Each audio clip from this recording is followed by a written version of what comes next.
Good afternoon, everybody. My name is Corey Rosen, and you are listening to the Story Podcast. Today, I have on a super awesome guest, Mr. Matt Freedman. Hey, hey. Matt Freedman, before opening and supporting major country acts like Miranda Lambert, Brantley Gilbert, Brett Young, and Chris Young, and others, singer-songwriter Matt Freedman was playing his hometown Bucks County, PA circuit. Freedman is a 20-year veteran award-winning songwriter whose style ranges from rock anthems to soulful, rootsy ballads. A former high school and collegiate quarterback, Freedman was on the rise until a career-ending knee injury pushed him into music. In his early 20s, Freedman grew up playing in rock and acoustic acts throughout PA, New Jersey, Delaware, and New York City. Today, Freedman and his band, The Herd, are fresh off their 2022 National American Sun Tour, highlighting Nashville CMA Fest and other iconic venues. His first single, Good Love, was picked up and spun over 90 country radio stations and has received almost a million streams. Freedman blends acoustic country, drawing roots from the likes of Chris Stapleton, Eric Church, and Zach Brown, mixed with today's modern country like Dustin Lynch and Sam Hunt. His first radio single, Good Love, caught fire with several of Spotify's top country playlists like Wild Country, Next from Nashville, and New Country Friday. Matt, how you doing today? Corey, I'm doing great, brother. Thank you for having me. I appreciate it. Absolutely, man. Let's dive right into it. So, you mentioned in the bio that you grew up playing football. Yep. Was the music a part of that too, or was it mainly just football? It was a lot of things, man. It's kind of funny. I was a coach's kid, so my dad, coached football, basketball, and baseball. So I was always running around, getting dirty, playing sports. So that was in the street, in the neighborhood, all the way up through, high school and organized sports and stuff. But I was, uh, I was a bit of a music nerd, man. I'd never felt like I was really always, like the other kids who like after practice and things that just kind of shut down and they would watch sports and they'd just be totally immersed in it. For Mm. me, I also played in the jazz band and, I was in concert orchestra playing the trumpet and, all these other things. So it was cool to be well rounded at growing up. My parents definitely encouraged that. But for whatever reason, music was always that thing that I held sacred, at least for me. Not that sports weren't; they were more of like an outlet, but music was always the thing. So, did you start writing at that age, or was it just more of like a hobby for you? It was always a hobby. I didn't even know that songwriting, like, could be a thing. I just Mm. thought, you played the chart that was in front of you, and that's where it sort of stopped, and then, I guess it was middle school age, you start to form that first band with your friends that's terrible, and, you Right. spend I think my mom bought me it was $125 on before even Craigslist. It was a friend of a friend got me a little drum kit. So I started playing drums, and that was, I don't know, 12 years old, all the way through like my mid 20s. Picked up the guitar, earlier and just started noodling on that. Not well, but to your point, I didn't really start like focusing on writing songs. So like maybe I was 17, 18 years old when I had something to actually write about at that point. It always So helps to live a little life to write a yeah, song. that's a great point. It's not that like, Taylor Swift and Justin Bieber haven't been remarkably Oh, of successful, course. but yeah, I feel like the older I get, the more life experience, to your point, definitely lends itself to better writing material for sure. So, And so you went off to college not for music at all, but right. for more football. Yeah, I went to Bloomsburg University, so not too far, and played football there on a scholarship and met some amazing people and, graduated. I was not a great student there. I was certainly not there for academics, but had a great time, and I blew out my knee pretty bad. It was about an 18-month recovery just to, be able to do much of anything. Wow. So I was in a brace and had, had crutches, pretty extensive rehab, and was never the same player that I was prior to that. But So were you know, your dreams to go like big, like NFL or uh, dreams, sure. Was I talented enough or physically gifted enough? Absolutely not. Mm. But I think the aspiration was take that as far as it could go. I wanted to have a good career at Bloomsburg was really the Mhm. goal.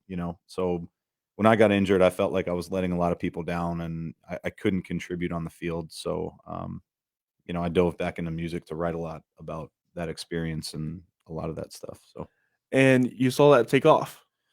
yeah, kind of.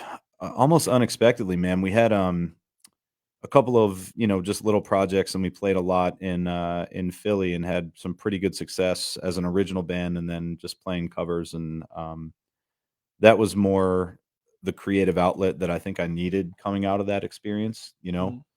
Mhm. But then from there, caught the songwriting bug, and I was like, man, this is so therapeutic for me, with a lot of stuff that was kind of weighing heavy from that experience, and some relationships and some other stuff that I just thought that for me became my lifetime sport of writing songs, because I could always pick up a guitar and have that therapeutic moment with myself, and then get to perform it, which is like the game. When you're on the field, people are watching, same adrenaline rush, same camaraderie in the locker room, same preparation. So I take a very, business-like and athletic-like mentality to music, where it's the same to me, it's the same payoff, and all of the same amount of work goes into earning that opportunity on the stage as it was on the field, you know? Yeah, I was say it's all practice and investing in yourself for a bigger outcome. 100%, yeah. And you're right, like, it's definitely still one of those things that the more you put into it, the more you get out, Mhm. and whether that's opportunities to write, with more people, bigger, better stages. We just signed a management deal with a company in Nashville not long ago. So all of this hard work and prep that we've been doing for 20 years in a lot of ways, finally now is starting to pay dividends for us. So And well, that's another point, is that, going at it for a while, not giving up. you're you're hitting on all you're making my job really easy, because you're saying a lot of the things that are definitely on my mind. It's you have a lot of people that you see, especially in country music, for some reason, that the perception is that they're overnight success. They're 25, 26 years old. They just kind of came out of nowhere. They get picked up on a big tour. They have a huge radio push, and then all of a sudden they're off to the races. I didn't have that experience. We had a good bit of regional success back in my early 20s. And then I, took a break, and, my wife and I have 3 children. So I try to keep that time kind of sacred. And, she was the one who really kind of pushed me to, and kind of knew this was a part of my life that was missing, that I wasn't able to, to focus on. So yeah, you definitely get out what you put in. Absolutely. So So what was it like for those, first 20 or so years of you doing this, just doing it regionally and then making it finally now being able to be like, "Oh, wow." yeah, we're doing it. It's they're all different phases and different evolutions and steps that you have to go through and kind of cut your teeth. So I've done the original thing, with the band, that with my buddies that I grew up with in high school, and we Mhm. set up our own shows at venues like the Fire, and some of these aren't even there anymore, like the Grape Street, in Manayunk, and the Manhattan Room, and all these tiny, tiny, tiny little rock clubs like in Philly and surrounding area. And over time, like, you can only fill a room with the same group of people so So many many times. times. Yeah. So, I didn't really understand that. I just caught the bug, and I was like, "Look, I wanna play every weekend wherever we can.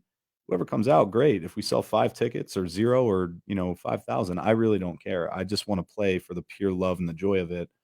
And, we ended up playing a ton of shows really quickly. We sold out the Trocadero Theater, and, we had a good steady gig at a couple places. But I think life got in the way. We were doing this strictly with friends and, like, my best buddies from growing up, and we all had full time jobs during the day. Some were starting to have kids and wives, and at that point, it just kind of disbanded. But um, I think where I'm at right now, it's a whole different mindset and a whole different approach, where I don't need to be doing any of this. So I don't. There's no amount of money or accolade or award that is any kind of driver for me. I do this purely because I have to. Writing songs for me and performing them is therapy for me, and it's like oxygen for me. I can't not do it. Mm. So, when it's hard to compare the two things. Like, growing up just for the joy of playing with your buddies, now for me, it's something that I have to do just to keep my own sanity and to leave a legacy for my kids. Like, I now get to write about things about them that I see and live every day, and then I get to pass on that song for if, one day I'm not around and they want to hear like what I was going through, what experience was like, what life was like from my perspective with them. These are all things as a legacy. I want them to see the work that goes into doing something that they love to do so that hopefully they find that thing for themselves one day. It's great. It's always fun I mean, it's always imperative, in my opinion, that kids watch what their parents do and, watch what they pour their heart and soul into, Mm-hmm. because that's where they're going to learn their work ethic. That's where they're going to learn, how to be passionate about something more and more and more. Absolutely, especially in a field that's not so straight and narrow as, Absolutely. like going to a trade and your whole life is mapped out from you. Being a musician, an artist, being like being in the creative field, doing podcasts and other things, it's a little bit of a diversion from that straight and narrow, yellow brick road that most people are on. So it takes a different kind of drive and a different kind of calling to follow something that's there. But starting and following that path is one thing, but executing and the follow through. And we were just out last weekend with a guy named Sam Grow on a tour bus, and you know that's one of the big rewards that we get to celebrate for all of those brick by brick moments that we've paved the way for over the past 20 years. You're never going to be on a tour bus unless you do those 20 or 50 shows down at the bar. Maybe some people can. I haven't been awarded, or afforded that opportunity. I've had to literally, slug it out for 20 years to have these opportunities come to me. And, there are, especially in Nashville, especially in country, where you have the most highly condensed, concentrated pocket of talent, country music or otherwise. Yeah, I would say all music, really. Yeah, I mean, you could up and down, just around town, you'll get the best of every kind of music. You'll get R&B, you'll get soul, you get blues, you get rock, you get country, you get, everything. Take 5 steps on Broadway, and you Yep. are literally listening to a different Exactly, man. And sometimes even in the same building. I was gonna say, yeah, in the same building. You look at one floor and you look at the next floor, it's completely different. Exactly. So, the way that you stand out there, it may be counterintuitive to what got you to that place. You may have been really good in your small town, or in your city. Everyone's giving you encouragement saying, "Oh my God, you got to go to Nashville. You got to test that out. Have you ever been down there? We got to get you to play down there. I know connections." And the more that you absorb those kind of things, you just you laugh at a certain point. You go, "Man, we're having a good bit of success here within Nashville, the industry, with our management and our publisher, and I live here in Pennsylvania, so you can do it. It's just a matter of your focus and your drive and the connections. I mean, that to me is the foundation of everything, is the relationships that you've built along the way, It's always said that your network or your net worth is your network, or your network is your net Absolutely. worth. And it's absolutely true. If you want to go anywhere in music, you got to go out and meet people and establish those relationships. Absolutely agree. I haven't seen an industry that I've been in where that is more important but pays bigger dividends. That could be, if you're a songwriter, especially in that town, like your job is to network and meet and write with as many people as possible. You're not getting paid for those hours, but to your point, every one of those chips that you collect from one of those people that you're writing with and you're sharing that creative, that vulnerable, emotional experience with, like these are relationships that you carry on for the rest of your life with you. And that's worth everything to me. And and not only that, but also when someone, like, say if I'm just gonna pick a random country person, Luke Bryan. If you're working with Luke Bryan, because that's the one that comes up to mind. I wish I was, by the way, but I'm not today. But that's okay. Not today. That's okay. But if you're writing with him, and then someone asks, "Oh, who's a country star that maybe I should get?" And then it's like, "Oh, I just had a great songwriting session with Matt Freedman. You should go check out Matt Freedman." That's something you can't buy. Absolutely agree. And that's how it happens, man. Yeah, like it's exactly how it happens. Like you, once you're sort of tapped into the network and the circle, and again, I'm a bit of an outsider because I obviously don't live in town, but I'm there, quite often. And we've had the good fortune of meeting a ton of people and writing with a ton of great people, and working with producers and engineers and mastering, folks. And so our network is growing there. But you'll have no idea how many times I get calls and saying like, "Hey, so and so's going out on tour with so and so. They need a song for this, or they have a project coming up. do you have anything, or do you want to get together and write something? And I'm like, yeah, this is why I've been planting all these seeds for the past however many years, to get these opportunities to come to us. So I want to go into a little bit of the other recording stuff, because Mhm. obviously you started recording. I'm going to assume you started recording here, and then maybe it took it to Nashville, or how did you Yes. do that? Okay. Yeah. For this particular project, or just kind of in In general? general. Well, oh my gosh, do I have some stories for you? The first, I'm going to give a couple buddies a quick shout out here, and it's going to be funny because it has nothing to do with country music. But I grew up in Bucks County, and there were a couple guys in Lansdale that we had heard about, and this was my first project ever. I think it was like 20 years old. Um, that were working on like a pop punk, emo project, like everybody did 20 years Right, of ago. course. It's the only kind of music that was happening, right? So, um, there was a guy named Matt Brash who is now the guitar player for a band called the Wonder Years, in that genre, that have had a great deal of success and toured all over the world. Um, so the first record we ever produced or ever got done was at his parents' house, that he produced and played drums on in his bedroom that he grew up in his parents' home. So from those beginnings, Matt then went on to, you know, a great deal of commercial success, and has had, I don't even know how many records they've had with the Wonder Years, but um, it sort of evolved, and then I did a bunch of recordings still here in Pennsylvania at a bunch of different studios. I've recorded most recently over the past 2 years, primarily in Nashville. So we'll do all of our tracking down there. We'll do a good bit of like our production, and then I ship everything back to here to track vocals with my keyboard player, Pierre Giacalone, who also owns Hopetown Sound in Doylestown, Pennsylvania. Oh, nice. So yeah, so it's kind of a hybrid. We'll do like the core stuff in Nashville. I'm just really comfortable, and it's 2 minutes from my house to show up at Pierre's and knock on his door and be like, "Hey, buddy, got an idea. I want to rip some vocals today." And he's like, "Cool, man. Saddle up. Let's go." So what? The question is then, why go to Nashville? There's for a couple of reasons. So the way that the Nashville recording industry works, there's kind of three different flavors of how you can record a song. So if you and I write something right now, which I'm confident that we could, Yeah. um, we come up with an idea for a song, we would cut the demo of it. So I have a guitar in my truck right now. We could write it. We could literally cut a work tape on a voice note on your phone. We would send that voice note to a producer or an engineer at a studio and say like, "Hey, here's our idea. When can you fit us in?" Mm. So when he fits you in, one of three different paths is going to happen. You are going to sit at the computer for flavor one with that producer, and you track everything by yourself, meaning we'll program a drum track, we'll layer on some guitars, some basses, some vocals, some keys, whatever on top of that, just me and you sitting at the computer. We'll play all the instruments ourselves. Then, the engineer does a rough mix, they master that, and then you ship that song out to the world. So that first song that I sent you was done very much that way. Me and Pierre sat with a 1946 LG2, a 1919 A1 mandolin, and a dobro, with those three things, and recorded that one song. Let's talk about that one song.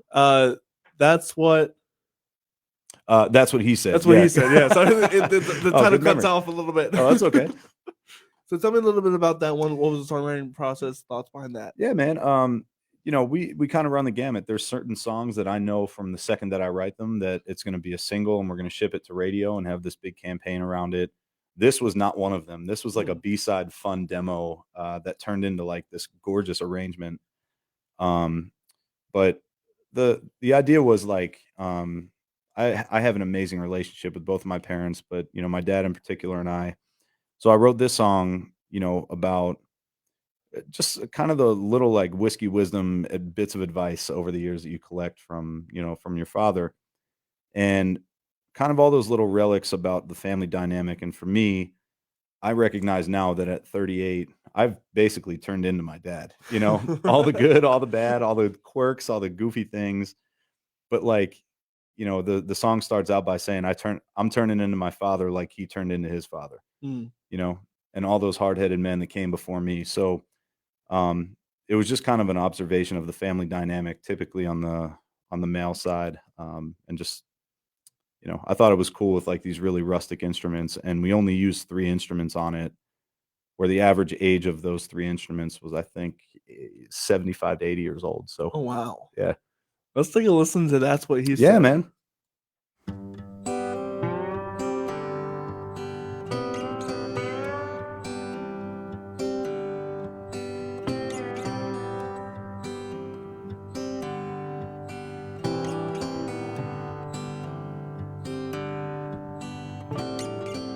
I'm turning into my father, like he turned into his father, like we all said we wouldn't when we were 18. But I've raised hell to my mother, and I've been a pain to my brother, just like those hard-headed men came before me. But you taught me how to coach out on the field, and how to set the table for Sunday meals. Listen to those Elvis records play, it takes me right back to those days. And I wish I knew 100 more of all these men who came before. So I look to the sky instead, 'cause that's what he said.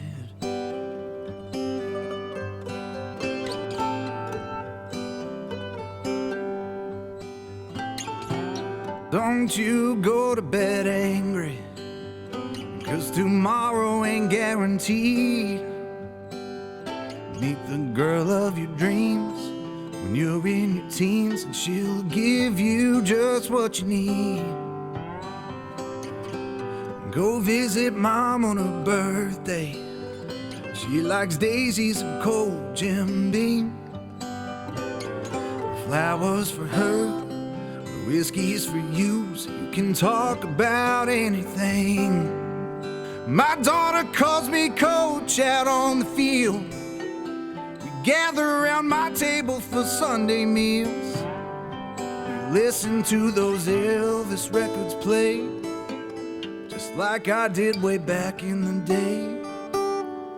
And I wish I knew 100 more of all these men who came before.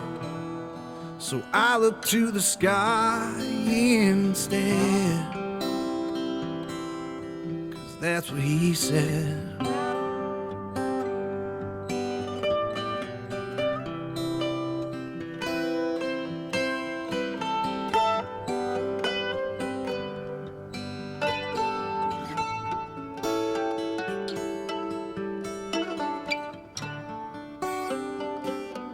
Taught me how to throw a spiral in the air, and how to be a man when things ain't fair, and how to make those Elvis records play, and try to sing every word he'd say. I wish I knew 100 more of all these men who came before, but I look to the sky instead. So I look to the sky instead, 'cause that's what he said. That's what he said.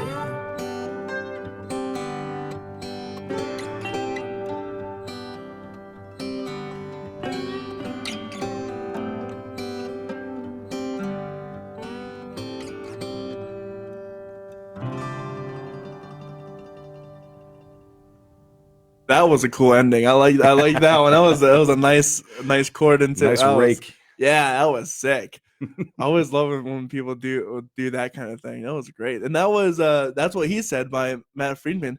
So that was a more broken down set of yours. Mm-hmm. And you typically, I'm gonna assume here, that Yeah. you typically have a bigger sound than that. For the most part, yeah, it's a good blend. For me, like every song starts in my mind hearing it for the most part that way. Okay. There's certain riffs and certain lyrics that you write and you're like, oh man, that's going to be a big, rock anthem, or, there's certain times when you write for more a crowd moment that you know you're going to have something coming up where you want that interaction, you want that crowd singing something back to you. So there's all different, you know, components that go into writing a song. But when it's pure and you're just telling a story, like that's, you know, it doesn't get any more raw No, it doesn't. than 300-year-old instruments. So Right. That's really cool. Do you have any plans to like really dive deep into like some really old instruments and like feature those as well, or is that just kind of sure, man. one thing? We've I've tracked a good bit of songs just with you know, with that lineup of those three things. I keep bugging Pierre and our management that I want to release like just an old time, you know, acoustic Americana record with just those three things. It's just sitting there waiting to be released. So Right. So you you just got off of tour. You want to talk about that a little bit? yeah, man. We did a tour run with a guy named Sam Grow, who's also on our management label, who's an incredible artist, who's, you know, become a mentor and someone I really look up to as like a big brother in the music industry. You want to talk about building something brick by brick, person by person. He has won over fans all over the country, all over the world. And the way that I've seen him interact with a crowd, not only during the show, but before and after, and genuinely care, you know, and remember things about their life is like nothing I don't think I've ever seen before. So we did a 3-night run with him over the past weekend. So Nice. yeah. And where did that all take you? We were in Fredericksburg, Virginia. We were in Newark, Delaware, and then we had a stop back in Baltimore. We were supposed to play, but ended up cruising home. So hey, It happens. what are you gonna do? What are you gonna do? Yeah, we Absolutely had 2 right. great nights out with them. So So what is it like to tour on such a? I mean, that was a small level, but have you Yep. done bigger tours? yeah, we did. Last year we played 83 dates total. The proper American Sun tour I think was about 25 of those. But yeah, I mean we did, you know, Nashville quite a bit. We did Key West. You know, Key and just West. kind of Wow. we did Key West Songwriter Festival as part of a which was actually this past weekend, and I couldn't do it this year because we were out with Sam, but that's a lot of fun. Yeah, I'm sure. Out in the literal middle of the ocean, kind of. Pretty much. Yeah. Yep. I Only don't one know. highway in and one out. There's like only one flight per day per city, so if you miss that flight for whatever reason, You're done. yeah, I mean you're stuck in Key West, which isn't the Which worst isn't thing. the worst but- thing in the world. Exactly. So Yep. what is it like to prepare for a tour on such a big level as opposed to a small level? It's a great question, man. There's more components to like a big full band production than there are, you know, to just playing solo acoustic or duo for obvious reasons. You're Right. preparing a band, you're preparing, you know, an itinerary for where people need to be for certain things. You're preparing instruments to travel, whether it's flying or driving. There's just more stuff to consider. The music is what it is. Like your set is going to be, if you're with the same core band on a big festival stage or you're playing a tiny little rock club, It's that same. set is primarily the same. Different songs maybe, but you know, the wanting to get really tight and that desire for everything to go off without a hitch really perfectly while leaving room for a little bit of solo improvisation and whatever. That's the goal. That's the most important thing, is that unit comes together and is solid. Really anything past that, you know, that's one of the reasons this year we signed with a management label, is to help us with a lot of the other stuff, you know, so we can focus on the music. Right. It's always fun for musicians to start with the touring, but at some point you're gonna tumble. Oh my gosh. If you don't have, you know, skinned up knees and, you know, band-aids and whatever, just from learning, you know, you're not ready. So you're either really lucky or you're not ready. That too. Yeah. You're I'm really sure skilled, or I'm sure it's happened. And yeah, we've had to do some acrobatics to get to where we are for sure. But so on that kind of train, I like to ask this question to all my guests. What is one of the funniest or maybe worst things that's ever happened to you guys on a oh show? my gosh. I've fallen off stage before. How? Not Just looking. partying? I don't even know. Oh my gosh. We just this last weekend we had to start our first song of our first set, we had to cut off in the middle of it because two of the speakers blew. Oh, wow. Yeah, there was an XLR cable that you know, was overlooked, I guess, by one of the sound folks, and they were super nice and gracious, and apologized. But yeah, stuff Stuff happens. It's happens. live music, man. Like anything's gonna go wrong. But And you so know, what'd you do? When you just had to like reset and do it acoustic, or? yeah, it got to the point where it was coming through the mains, and Oh, everybody, okay, that's so fine. they jumped up on stage. We stopped, took a minute, grabbed a drink, and kind of reset. But yep, It's always it fun. happens. But it's was that nerve wracking for you, or was that just because if you just had to stop during a show, I'd be like, what do I do? What do I do? Yeah, you just kind of take it in stride, and you know, you explain like, hey, you guys didn't want to hear that noise that was coming over the That's fair. loudspeakers. Yeah. So, the net positive impact of us taking that step back was, you got to enjoy at least a non intrusive speakers experience. But, it's going to happen, man. Yeah, It's it's live gonna music. happen. Yeah, and you mentioned rolling with the punches is what you have to do, because if you let one mistake get a hold of you, it's just gonna build, build, build. Yeah, it snowballs. And then you get in your head, and, look, at the end of the day, man, like, you should feel blessed and humbled and excited for the opportunity to even be on a stage. If anyone's spending any kind of money to come watch you perform, like, that's their show. That's for the Mhm. people that came and spent money to come see you or somebody else. It's it wouldn't do you any justice or anyone in the room for you to sulk and get in your own head at that point. It's like, just roll with it, man. People understand. Stuff happens. Yeah, and It's we're all it's all good. humans. Yeah, Everyone makes mistakes and it's things live happen. music, man. What are you gonna do?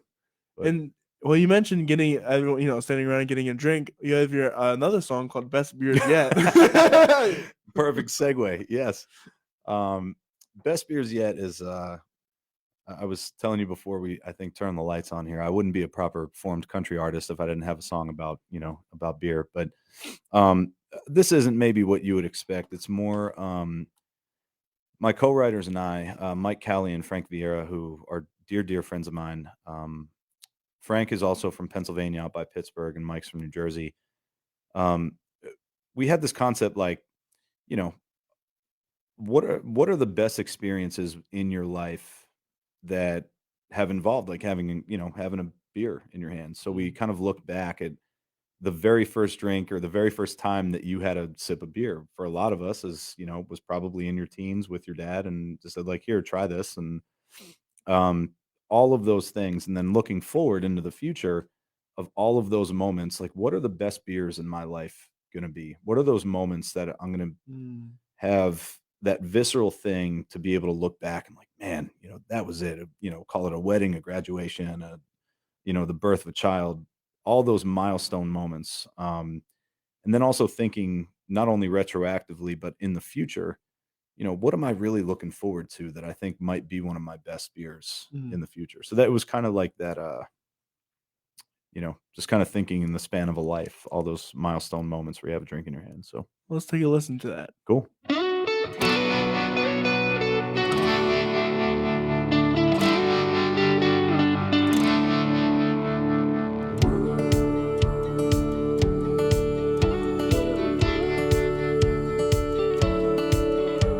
The first time I took a sip, I had to spit it out. That half-drank yellow jacket by daddy on the couch.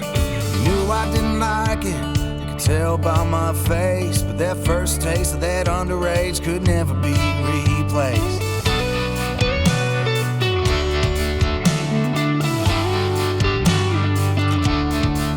Then it was bonfires and woods parties with every Miller Lite, shotguns and beer pong and living that high life.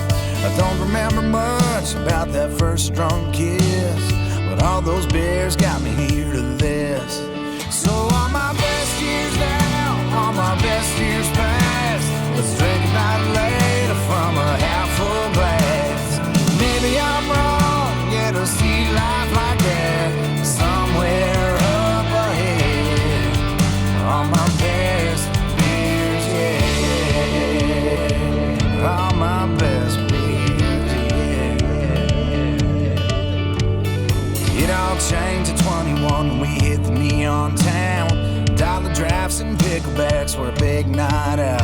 And I spent more than I had, and I got more than I deserved when I bought that beer that got the girl that changed my world. So on my best years now, on my best years past, let's drink about it later from a half full glass. Maybe I'm wrong, yeah, to see life like that, but somewhere up ahead, on my best beers, yeah, on my best beers, yeah.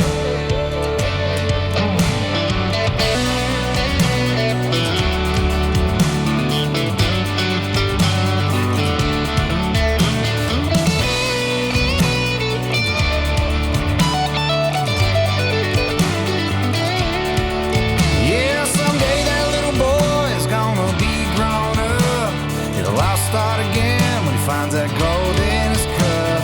He's gonna spit it out, no, he won't be a fan, just like his old man. So on my best years now, on my best years past, let's drink about it later from a half full glass. Yeah, maybe I'm wrong to see life like that. Somewhere up ahead, somewhere up ahead, on my best beers, yeah, on my best beers, yeah.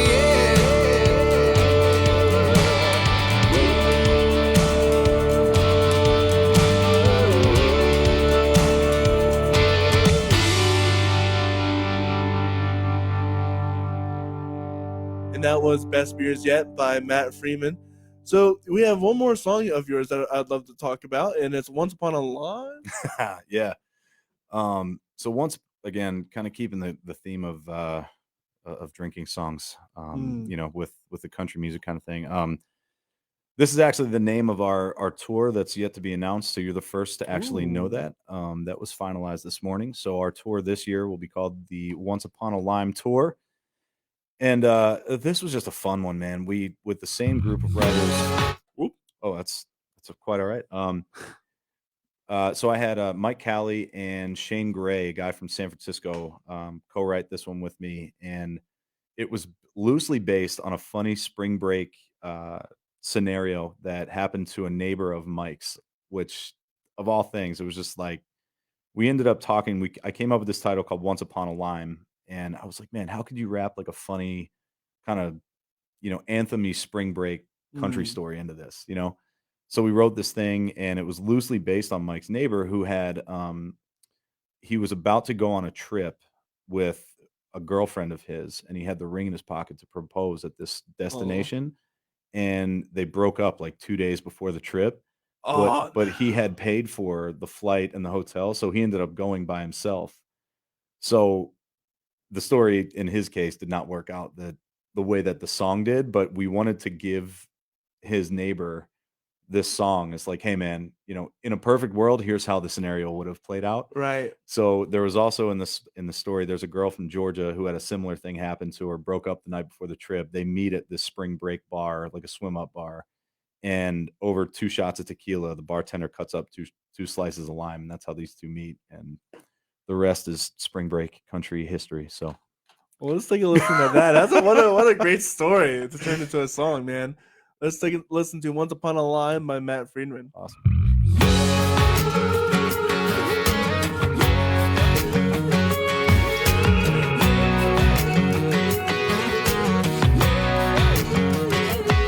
I came from Jersey on a 4-hour flight, but it was just me. My girl left last night. I planned on getting down on one knee. I guess it wasn't meant to be. She came from Georgia, she's single again. She caught him cheating, didn't know what he had, so she's solo, leaving him behind. She's gonna let the beach clear her mind. And once upon a time we both had nothing. We showed up on an island, both heartbroken, so who knew that I'd find you sitting in the white sand, drinking my hand, standing at the bar, looking like a 10. Could have drank that tequila straight down, but thank God I figured it out. So my excuse to slide next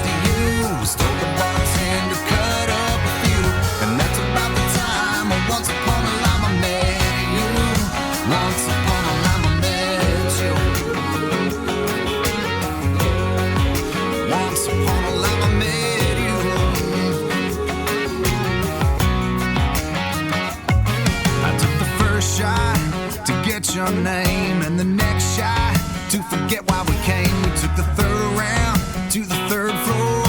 We barely made it through the door. Cause it's 1 tequila, 2 tequila, 3 tequila more. In the white sands, drink in my hand, standing at the bar, looking like a 10. Could have drank that tequila straight down, but thank God I figured it out. So my excuse to slide next to you was told the bartender cut up a few. And that's about the time when once upon a time I met you. Once upon a time I met you. Once upon a time I met you. Yeah, we on the same page, been on the same wave. We're drinking to forget their names. I thank God we hit a rock bottom in the same place. Once upon a time we both had nothing. Showed up on an island, both heartbroken. So who knew that I'd find you sitting in the white sand, drinking my head, standing at the bar, looking like a 10. Could have drank that tequila straight down, but thank God I figured it out. So my excuse to slide next to you was told the bartender cut up a few. And that's about the time when once upon a time I met you. Once upon a time I met you. Yeah, once upon a time I met you. Yeah. All right.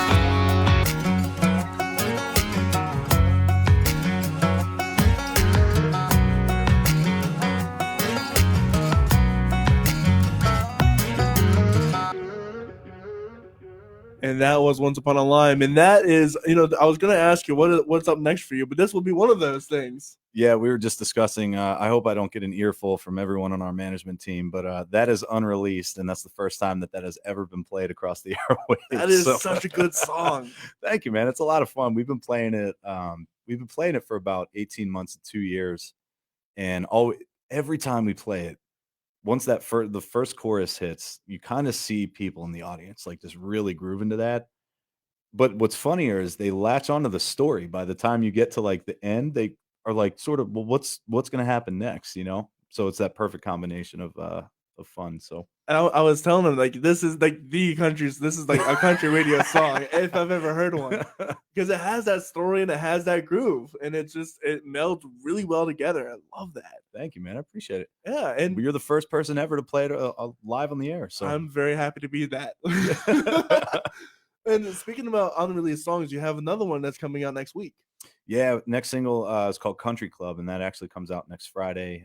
We wrote that about the cool scenario, we actually just played this live with a full band at the bar for the bartender that I wrote this song about. There's a guy named John who owns a bar in Doylestown, PA called Chambers 19 that's been there for a million years. And he was, when I was first starting out going, solo acoustic, he was one of the first people that gave me a shot on his stage. This was, not even 3 years ago. Just walked in and said, "Hey man, there's a stage here. I live in the area. Do you mind like just coming over at some point?" And first one's on me, as I do with a lot of those bars back in the day. And he said, "Sure, man, come see what we can do." And we had a great night. And I wrote that song called Country Club. I feel like every town we go to, and we've done, I can't even tell you how many shows at this point in bars just like that. Little stage, someone local playing things that really mean something to them. To me, that's what a country club is. Not like the, obviously the golf analogy and with all that, but having like these little pockets, these little towns with these tiny little bars with good people that are there to support and hear live music. That's what a country club is to me. So I wanted to pay homage to that, and to John, who now owns the bar, who was the bartender back then when we wrote this song. So that's awesome. It's coming out next Friday. And so we're going to get into a time so be sure to check that out. Where can people find you at? That's another great question. Yeah, man. Instagram is probably where we're most active. Our website at, mattfreedmanmusic.com. Instagram, I'm just at Matt Freedman Music, and, Facebook, TikTok, Spotify, all Wherever the. you can find it. So be sure to stay tuned for that. Are you gonna have like a release party for anything, or is it just gonna just release? I don't know. I might have to have you run our release party for us, man. Maybe we'll do Maybe. something up around That'd this be area. fun. Well, I have that wedding after. Oh, that's Well, this is just the single. The EP is going to be coming probably sometime like late June. That'll be fun. So we could maybe we get down on something like that. That'd be really cool. I Cool. like that a lot.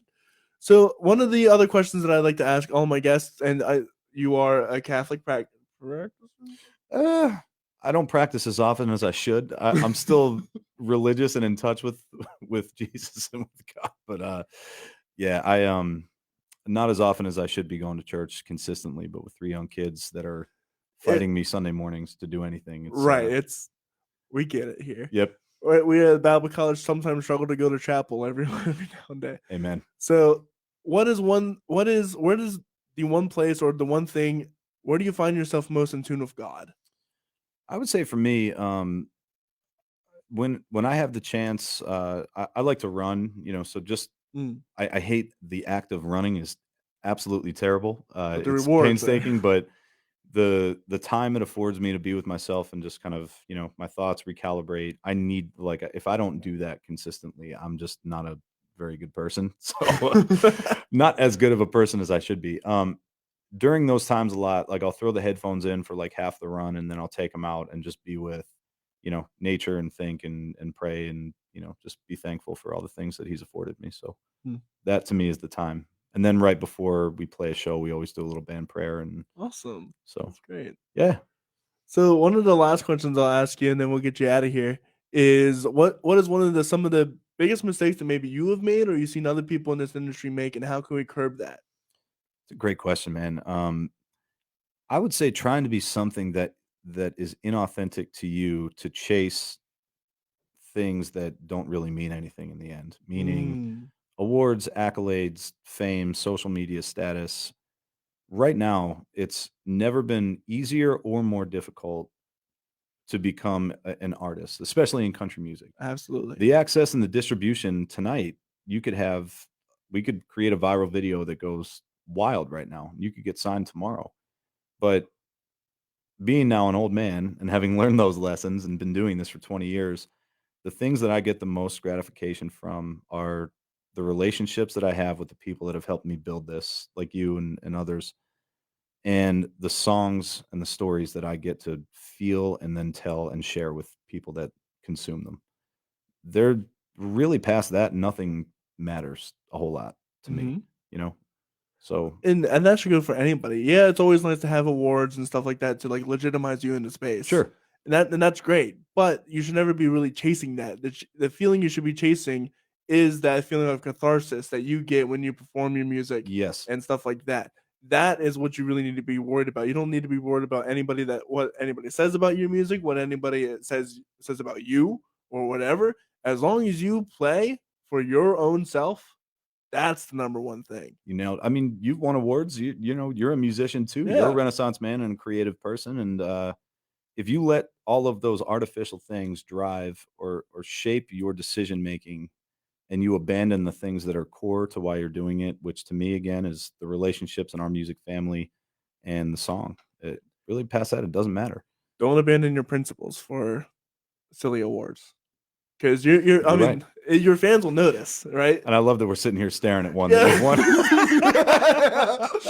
I do like this award from the Central Pennsylvania Music Hall of Fame. It's a nice award. But in reality, I would still be doing this if I didn't, if this was on the ground. I didn't have. It doesn't matter the award. It's great to have it because then artists will come on because it's great validating force. It's great validating.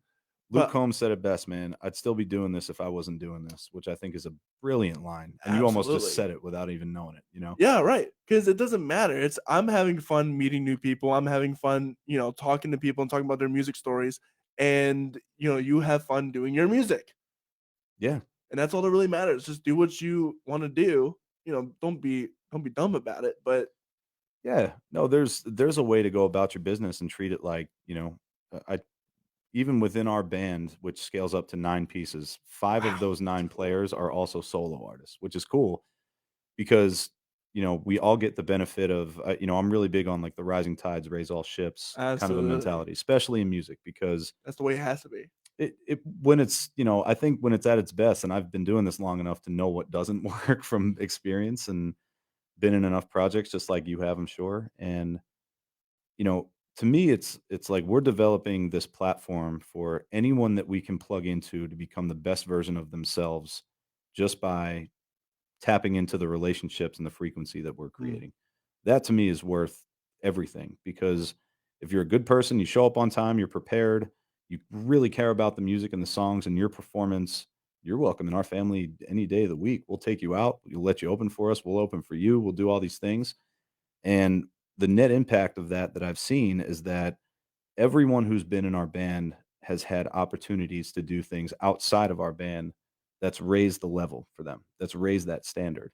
And to me, I love seeing that. Like, we just had two of my bandmates 2 weeks ago just played at the Sellersville Theater and opened for one another, and I'm in the front row, like tears in my eyes, like, this is what it's all about. Like, we're just a family supporting each other. And at the end of the day, if we get to do this for another 2 days or we get to do it for another 30 years, they're the things that we're going to take to the grave with us, is those relationships and the songs and the memories and the moments that we've created together. And to me, there's not really much else that matters than those things. Absolutely. So with that said, So- this has been the Story Podcast. It's been great, man. Thank you again for having me. I appreciate Of it. course. Thank you so much for coming on, and I can't wait to have you on in the future if you'd like to come back. I would love to. I'm going to let you plan our album release party too. So Oh, we'll see we'll see about that then. at least a in version June. of it. We'll do it. We'll do We'll it do right it. around here. All right, well, this has been the Story Podcast. My name is Corey Rosen, and if you want to find out more about my music or about all previous 164 episodes of this podcast, please go out and check out CoreyRosenProductions.com. That's CorYROSEN Productions.com. You can find Matt at MattFreedmanMusic.com. Yes, sir. And if you want to check out what we have upcoming, tomorrow we have Mr. Motivation. He is a rapper from the urban area who helps out with school districts that are in the projects that are poverty stricken and all that. He helps give them motivation and avenues of expressing themselves outside of school. And so I'm really excited to talk to him about all the work that he does there. This Saturday, we're going over to the Rock on the Hill Festival over in Hanover, and we're going to be doing a mini documentary throughout all the day of all the bands that are going to be there. So that's going to be really fun. That's awesome. And then this Sunday, we got 2 podcasts. One of the other ones, which is the Central Pennsylvania Music Podcast. The host of that, Daniel Keem, I think that's how you pronounce his last name, is coming over. We're going to have a podcast with him. And then Anchors N, who is an acoustic pop metal band. Whoa. Yeah. That's cool. That's really cool. So I'm excited to see how you do that acoustically.